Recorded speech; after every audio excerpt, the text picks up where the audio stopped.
Good afternoon, everybody. I'm Kay from Inoue Photography, and I'm here to show you a little bit of my editing process and how I do things for my business, how I do my photography. I know a lot of you have been wanting me to do something similar to this for quite a while. And I don't really know why, because I personally don't do anything that's particularly complicated. And the editing I'm going to do in this is not particularly complicated. I'm not going to be comping backgrounds or adding in a lot of special effects or anything like that, but it'll give you an idea for the adjustments that I tend to make when I do cosplay photography. Now, you see here I have a shoot already selected. None of these photos are edited yet. You'll notice that most of them, the exposure values are right in the ballpark. They're pretty much where I want them to be in camera, because I shoot with outboard lights, with off-camera flash, and I mean, that's stuff you should be getting right from the beginning. It should be good in the back of the camera. So what we're doing here is we're taking a good photo and making it better and giving it more flavor. This particular shoot I shot with Cami at another anime convention in Manchester, New Hampshire. I know it's January now, and another anime convention was in October. However, holidays, etc., my work process is kind of slow sometimes.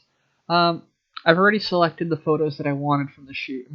I can kind of show you how it works here. Is that I have all the photos from the shoot in my imports, and then I create a collection for the other photos that I want to keep.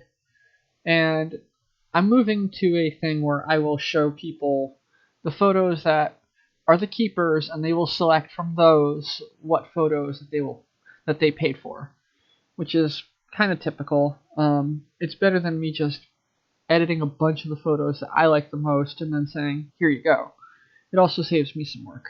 I think I'll do this one right here. Actually, these two photos are the same pose, and you'll notice that I do this a lot, is that I take a photo, and I'll take like a couple of takes of it. Like, usually I have 4 or 5, just to make sure I have the sharpest thing. I already selected these based on sharpness and exposure and all that good stuff. This is straight out of the camera. So what I'll do from here is I'll just make sure that everything is correct. You notice I don't really have any blown highlights on this one. I have on a couple others. It's kind of a little unavoidable when there's a lot of white fabric on a model. But what we'll do from here is I like working in Lightroom from the bottom up. I don't know if you guys have Lightroom, but a lot of this applies in theory to other things like Aperture and Adobe Raw Editor or Silky Pics or whatever it is that you use to edit your raw photos. And all these are shot in RAW. I do not shoot in JPEG. I know you get more on the card, but trust me, the bit depth and the color and sharpness and everything's better in RAW, and you have so much more power over the image. Now, what I like to do is I like to go into the panel here, and I won't even touch the basic adjustments at first. What I'll do is I'll take care of other stuff. I go to my camera calibration. I'll select the profile that I like, which happens to be a custom profile for Adobe for Kodak Gold 100. Which is a fairly popular film stock. It adds a little more contrast, it brightens things up, but it gives me a better starting point to work from the image. And what I'll periodically do is I'll periodically hit Y, and I'll take a look at the difference, and I will just kind of keep track of where I'm going here. The next thing I will do is I will go to lens profile correction, and I'll just correct some of the barrel distortion. I'll check usually if there's a little bit of chromatic aberration in like the high contrast areas like this. I'll wait for the image to load a little more. There we go. I see a little bit like on the top of the umbrella here, so let's just take it up to... Yeah, that got rid of most of it. It's easy. Like, Lightroom 6 and Lightroom Creative Cloud have made it so easy to get rid of CA that it's not even an issue, even in lenses that have really bad chromatic aberration, which The 2470 L2 is not one of, thankfully. It's actually probably the best zoom lens you can buy for Canon right now. At least for the first party lenses. Yeah, see, that looks perfect. Okay, now that I have the lens corrections taken care of, I usually go into the detail panel, and I should probably save this preset because I always do about the same for every image because it's not like I'm shooting different bodies all the time. My sensor tends to perform the same way every time. I'll sharpen to about 75 or so. I'm not too precise about it because it really doesn't matter that much. And then for the luminance noise, if it's a lower ISO like this, I'll take it only up to like 20 or so because I don't really want to soften the image too much. But you'll notice in the darker spots, you won't have too much noise. Like right here, the hair, the glove. I mean, we shot this at... Let me check out the image info. Yeah, there shouldn't really be any noise there. I mean, it's ISO 160, so... Okay. So now that we have those basic things done, you should always do with every image is you should correct your lens profile. You should adjust the camera profile. And that just treats how the colors and stuff are perceived by the camera. Okay, now we go into the tone curves and the basic adjustments panel. I'll usually do the tone curves second. I don't really need to play too much with the base exposure. I kind of like it where it is as shot. Contrast right now is something I will do after. What I like to do is I like to go into the four, main tone grading portions here, and this affects a different part of the curve really than this, and you'll see why in a second. And what I'll do is usually I'll look at the skin and I'll see what do I need to do to kind of even out the skin a little bit, and so I'll usually drop the highlights a little. I'll usually bring up my darks so that I can get a little bit of detail back into them. The whites in this image, I like where they are. And you notice if I dip this down, the clip setting that I have will show where I'm losing detail. So what I'll do is I'll bring it up right there, because then you can see the ruching in the fabric of her tights. It brings back a little bit of the detail of the costume. I might bring it up just a little bit more.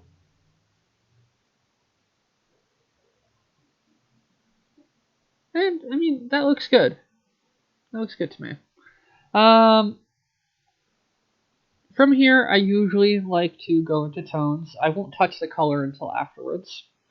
I have tone profiles that I typically mess around with. I used to waste a lot of time manually putting in tone control points on the tone curve thing there and all the RGB channels to emulate films that I really like. But I found out about a series of plugins for Lightroom that are made by the Visual Supply Company, and they do a very good job of film stock emulation. And the thing is that if you go into this panel over here, and if you have the VSCO film presets, you can select them in their entirety, but I don't like doing that. I don't like the look it does. I think it's too heavy and too artificial, so I don't use that. So instead what I'll do is I'll just use the tone adjustments that they give me as a base, and then I will tweak from there, because you'll see what happens here. You go into here, and I think what I'll do is I'll use Kodak Gold 100, and you see there it's already made a drastic difference in the image.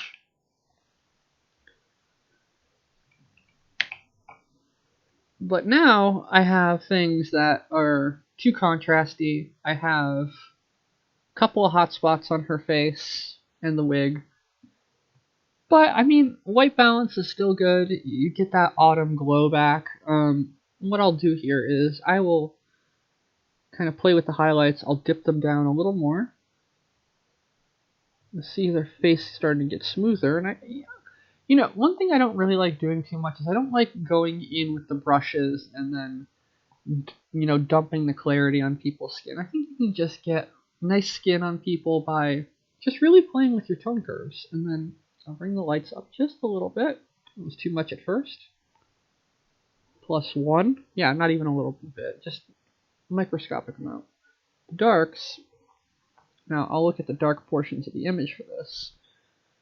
The darks I'll bring up less than I do the shadows. The shadows are kind of where I bring it back. You'll notice I have an image that is actually not that far from what I actually shot. What I do in my editing process is I bring character to an image, and a lot of that is already in the image that you take from the camera. What I like to do here is I'll kind of just find a place in the contrast that I like. Do I need to kind of play with this a little bit? Alright. Wait for the image to load all the way. I don't have the fastest computer around. You'll notice, because I have an older camera, I have a couple of image flubs, like this contrast line right here on her tights, but you know, at full resolution, you know, unless you're pixel peeping, you're never gonna notice something like that. Her face looks good. Background looks, you know, properly exposed, and so does the subject. So we have something, I mean, a basic adjustment to work with. Oh, whoops. I didn't mean to change that label there. It's not far off. Like you notice, it's a little more contrast, a little more color. And here's where it starts to get fun. What I'll do is I'll usually dip down the overall saturation. I will bring up the vibrance, because that way you get the colors that are least expressed being brought back up. You can play with these however you really like. It's a really thing of taste. I know a lot of people like dipping the vibrance down and bringing the saturation up. I like doing it the other way around. That is purely a taste thing. And clarity, I like to typically bring down just a little bit, just to kind of soften the image a little and give it a kind of a dreamscape type thing. I don't do it too drastically. So now we're starting to get into the ballpark of where I wanted to. Other things that you should do, that I do, is I just find the straight surfaces. I know it's hard to see here, but this is the leading edge of the pillar here. Straighten the image. Okay, now that's all the basic adjustments that you need right there. I know a lot of people like using the split toning panel. I do not. I have another way of doing that. We've already done the detail, and here's where we do the color stuff. In an image like this, where there's a lot of fall colors and a lot of vibrant colors on from cosplay, like that pink, is I will kind of just play around with the luminance and the saturation, and I just bring it back and emphasize it, so that way we get color back into her wig. Red, there we go. Just bring it up a little. The red is important in this image because of all the fall colors. And I like dipping it down just a little bit. The more luminance you bring in, the paler the color will be, even if you kick up the saturation. So I like actually taking down the luminance a little to give a deeper, more vibrant color, in conjunction with what you do with the saturation. And come on, load, please. There we go. If you just compare, it's not a drastic difference, but it makes a difference in the face. It really does. And we'll get into a little more comprehensive editing in a second. The greens, I'm in the luminance panel. Yep, I'll dip the luminance in the greens, and then I'll kind of boost them a little. And then after I've made like basic adjustments for color like that, I will go into the hue section and I will pump the greens a little more into the green. And I will bring the yellows a little more into the orange to bring that fall atmosphere in. I'll bring the oranges a little deeper towards red. And that's about where I'll leave those. I typically don't mess around with the others. If I have a big sky behind the subject or something, I'll play with the blues to bring back that blue sky if it's a little blown out, but I don't need to here. So that's about it for there. Now come the fun parts that I don't think are necessarily all that important to an image, but they give it character. Usually the first thing I'll do is I'll decide whether or not I want a little bit of a post-crop vignette. And I guess I could do that. I don't like playing with vignette too much because I think it looks cheesy if you use it too badly. I kind of like playing around with it a little bit, though, and just kind of finding a nice balance that works nice. I like to feather it a lot, because that way you can make it a little less obvious.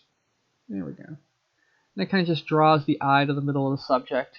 I see these cosplay photos, and I see this really heavy vignetting, like, that's very obvious, and it's not cool.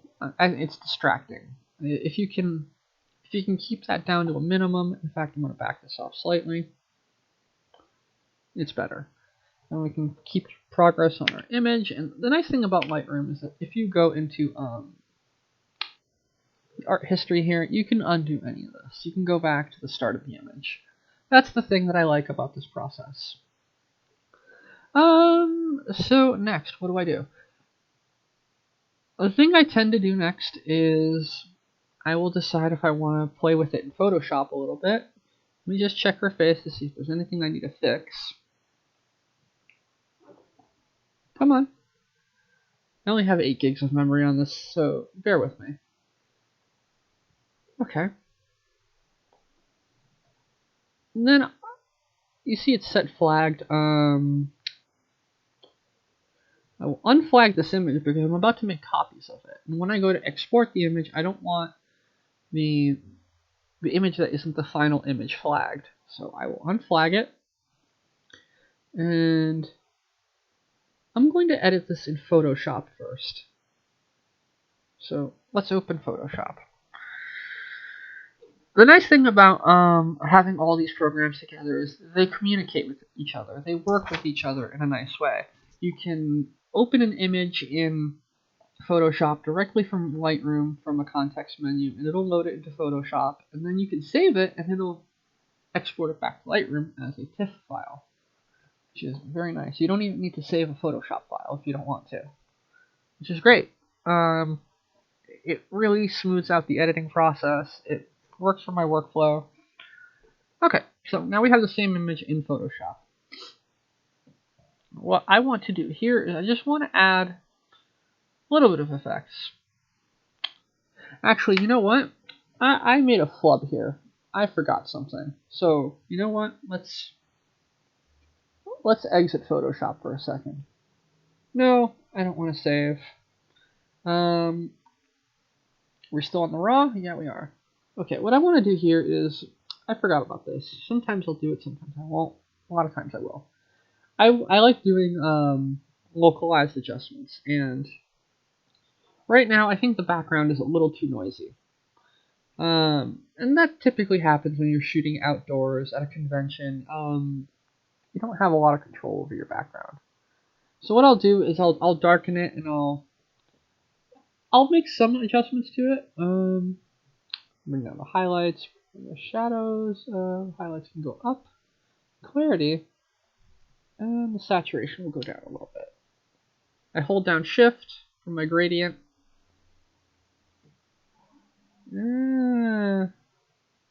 That's about good. And then I'll kind of do the same at the bottom of the frame. And you notice that makes it very different because now you have that little bit of post-crop vignette that I was talking about is modified. It no longer really looks like vignetting. And what you see is now I have the focus drawn more towards the subject, and in order to complement that, I'll go select a radial filter. I'll double click all of these to get them back to the center. Sharpness, I will leave right about there. Clarity, I will drop down just slightly, and the saturation I will bring up. Shadows, I will bring up. Highlights, I will bring down. A little bit less contrast. And then I will bring up the exposure, and I'll play with that because it's editable, it's not final. So what I'll do is I'll drag this right here, and I will move it right over the subject. And just adjust the size of the radial filter. You notice right now it looks a little heavy. I can fix that in a second. Do I like how it looks? Kind of. Let me just bring down the exposure on it just a little bit. don't want it too heavy. And I think I'll drop the clarity just a little bit more. I will double check the image to see how it's coming along. And that looks good so far. Whoop, do I have my hand tool or do I have the radial tool? Alright.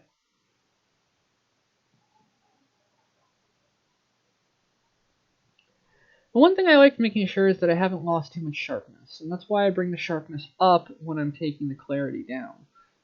And what that has the effect of is it preserves your lines, but it softens skin. It kind of gives it a more dreamscape effect. You see I have this soft glow going on around here that's kind of dreamy and nostalgic looking. So now I'm actually ready to go back into Photoshop. So I'll hit in Photoshop. It'll load and it'll bring it over, like I said.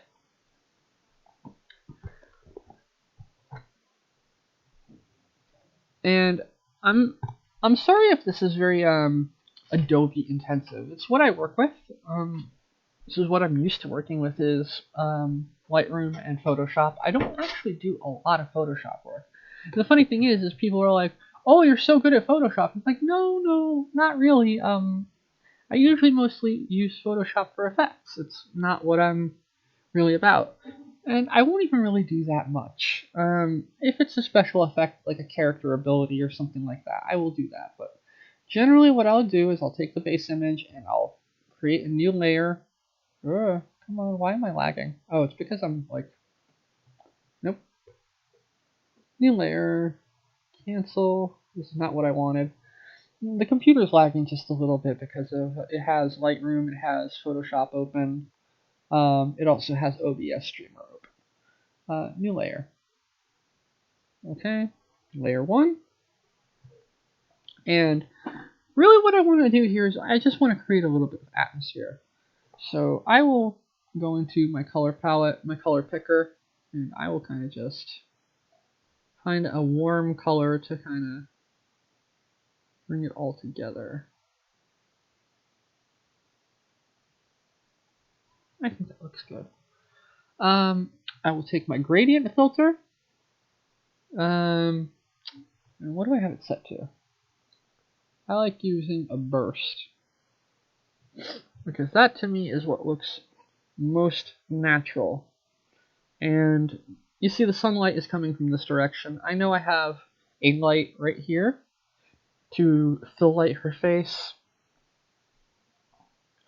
So I'll kind of just pick something like right over here, and I'll kind of just drag it across like that. You notice right now that looks really weird, and that's because I haven't played with the layer blending stuff. What I'll typically do is I'll typically start with soft light. That still doesn't look right, but you'll see how it works. I'll usually drop it down a lot, like that much, maybe. Just a little bit. And then I will... I like that. That looks okay. I will create another layer. It's not going to be a duplicate layer because I'm going to be using a different color. Layer 2. And what I'll probably be doing is I'll probably be using something that has a little more yellow and a little less orange, and it's a little paler. And I kind of pick the same direction. And I will set it to use soft light the last time. I'll use hard light. And notice that looks very strange as well until I kind of just dip it down to where I want it to be.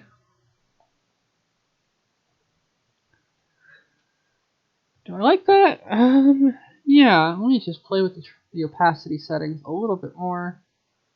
I want it to be kind of subtle. I don't want it to be overpowering the image. This one, you notice it's like in the single digits. Okay. Now you notice I used 2 colors there because really the way sunlight looks in a photograph is not really one color. It's lots of colors because of how the glass separates light. It's like light going through a prism. which is why you get those prism effects inside of the lens flare when you actually have a lens flare. And for future reference, if you ever see a lens flare in my photography, it's there in the camera. I never use lens flare as an effect, ever. I don't like it as an effect. If I get lens flare in the camera, it's intentional when I shoot it. So this looks pretty good. It's about where I want it to be. Usually I'll do this a little faster when I don't have to explain it all. Yeah, it's about kind of where I want to be. You know what? For the sake of just showing off a little bit, what I'll do is I'll create another layer. And this one will be for the dark stuff. And what I'll do typically, I'll just pick another color and opposite the color wheel. It's not quite split toning, but yeah, let's go with a darker, something warmer. Yeah, there we go. Something like this, and now I don't want radial filter because I don't want a circular filter because this is kind of gonna just go in a very linear direction, kind of just where the sunlight doesn't touch. And what I'll do here is I'll select color burn. Actually, not color burn.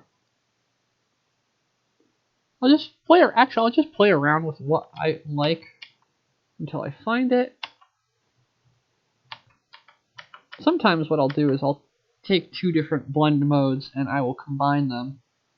And I will just drop this a lot so I can fill in the color there a little bit, and then I'll duplicate the layer. And I will change the blend mode again.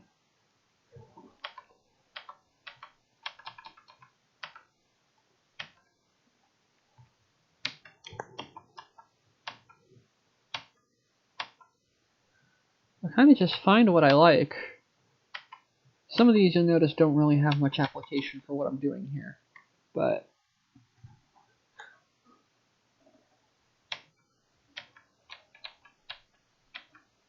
I kind of just go through what I like. And then I'll mix the two in the opacity tab. It's nice to kind of have the ability to kind of make adjustability with it, and yeah, I like that. I think it looks okay. Whoa! What the fuck? Okay. What did I do here? Step backward. Step backward. Okay. Whoops! Little snafu there. That looks good to me. Now to put this back into Lightroom, all I have to do is I have to hit save. It'll save this image as a TIFF because it knows we're working in Lightroom. I don't use Bridge, really. And just watch. You just give it a second and it'll create a new image. Usually takes a couple seconds on this computer. There we go. So now we can compare what we had before with what we have now. What? I hope the video doesn't crash here. So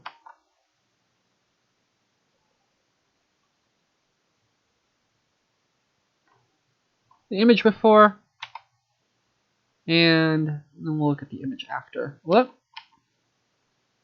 I guess it reordered the images when it went back into Lightroom. Let me look at the library. Let's see where it put the image. Usually doesn't do that. But because the computer is being screwy, you see here we have our two images, and you see that they're linked as one is a virtual copy of the other. That's what it does, and the develop module, it usually doesn't take this much time because I'm usually not recording anything. So, I mean, we could stop here. You could stop here. But I can show you something else that I like to do. And, let's see here. There's no flag on it yet. Good. What I'll do is I'll use sharpener. I use the output sharpener plugin. And what this will do is it'll create another virtual copy. Now you begin to see why photo editing can be pretty memory intensive, because you have all these different functions going on in the background, and it needs to store the image multiple times, and these images are really big. So yes, we're going to edit as a copy with Lightroom adjustments. This one doesn't have any Lightroom adjustments because it's a copy of a copy. Well, it's a copy of the original, and I didn't play with it in Lightroom, I played with it in Photoshop, so everything's baked into the image. I'm just waiting for the plugin to start, and we'll sharpen the image a little bit. I typically don't play with these too much. Kind of just actually reduce it because it's usually a little too high on the preset. I'll kind of just dip the structure down, bring up the local contrast, and then, okay.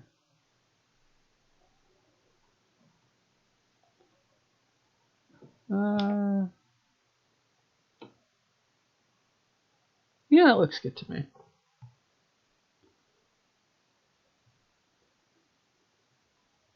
This is part of a suite of plugins called by a company Nick. I believe Google bought them a while back, and they had really great plugins. They were very expensive actually, but they gave them away actually for a limited time, and so I picked up the whole suite, and they became kind of integral to my editing process because they automate a lot of tasks that you can replicate without using a plugin, but it just takes time, and time is of the essence. So now I have edit, which is edit of an edit. This is almost done. We have almost a finished image here, and what I will do now is, sometimes I like doing this, sometimes I don't. It depends. Sometimes it can look cheesy, but I will go into Nick Color Efex Pro 4. And I will do like a finishing pass here. It's actually a custom set of filters. And the great thing is that like people are like, oh, you use filters in your work? It's like, yes and no. What they are is actually they are adjustments. This plugin basically creates adjustments here that you can't actually see here. And this is not what I actually do. I have these recipes kind of saved. I have a couple different versions of each. And you notice this looks kind of ridiculous. The first thing I have is a film wash, a cross-processing film wash. And I have a detail extractor that gives it a slightly HDR-ish look. And what I'll do is I'll just really tone it down, usually. And what this will do is it'll play with the curves just a little bit more. I can just check how it looks.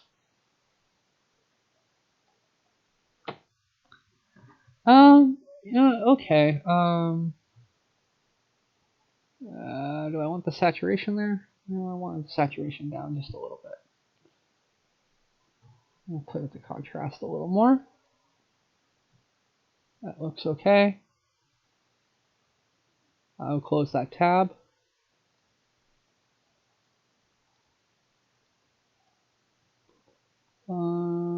Shadows I can kind of just bring up a little bit. Okay, I like that. I like that. And then once this image is copied and put into Lightroom,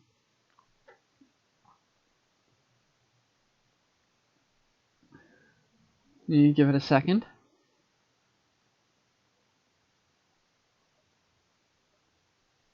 Another second, of course.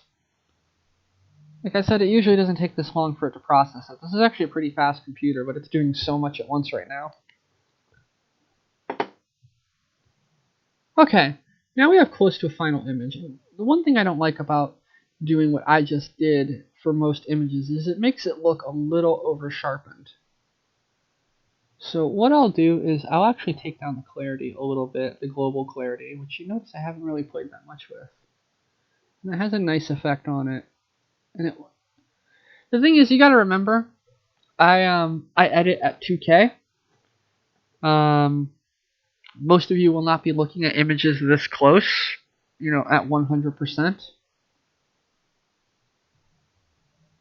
So, and right now we're just a little too bright. So what I'll do is I'll take down the overall exposure,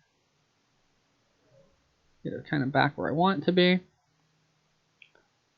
and I will bump the contrast just a little. I'll bring down the darks a little bit too, bring back kind of a natural look to it. Yeah, that's about where I want it. So this will be our final image, and I will mark this one as flagged.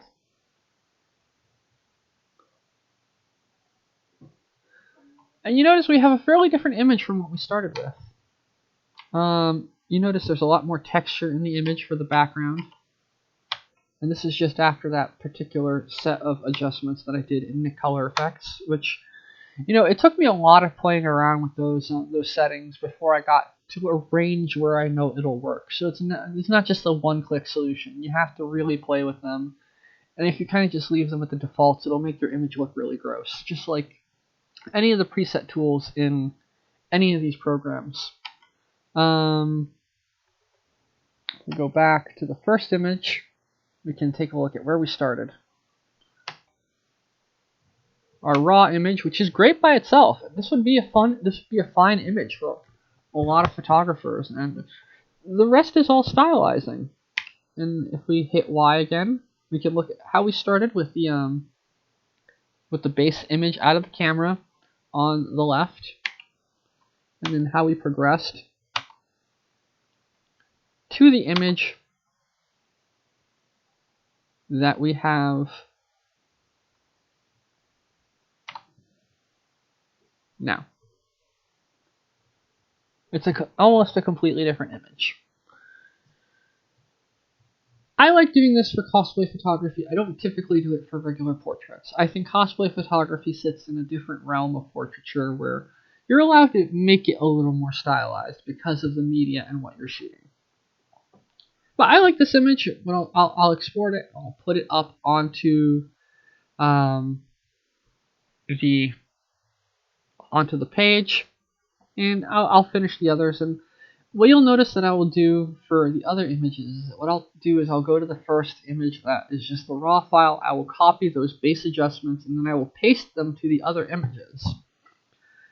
And from there, I will do these other like Photoshop adjustments and final edits on each. So each image won't take me an hour. That would be ridiculous. But after I did the first one, which is the most amount of time, I have all the adjustments kind of figured out for the rest of the shoot, and each image will go by faster. And that's how I work. So that's why sometimes like a shoot, with 20 finished images can take a few hours to do because a lot of it gets just repetitive. But this is how I edit. This is how I choose to edit. This is how my images wind up looking. It's not too complicated. I hope that this overview, this video helped you. If you have any questions, feel free to contact me at, on facebook.com/KInouePhoto. You can also, message me. You can hit me up through my YouTube for Stardust Camellia, which is my cosplay page. You can do whatever. I hope this helps. Thank you, and thanks for watching, and have a great day.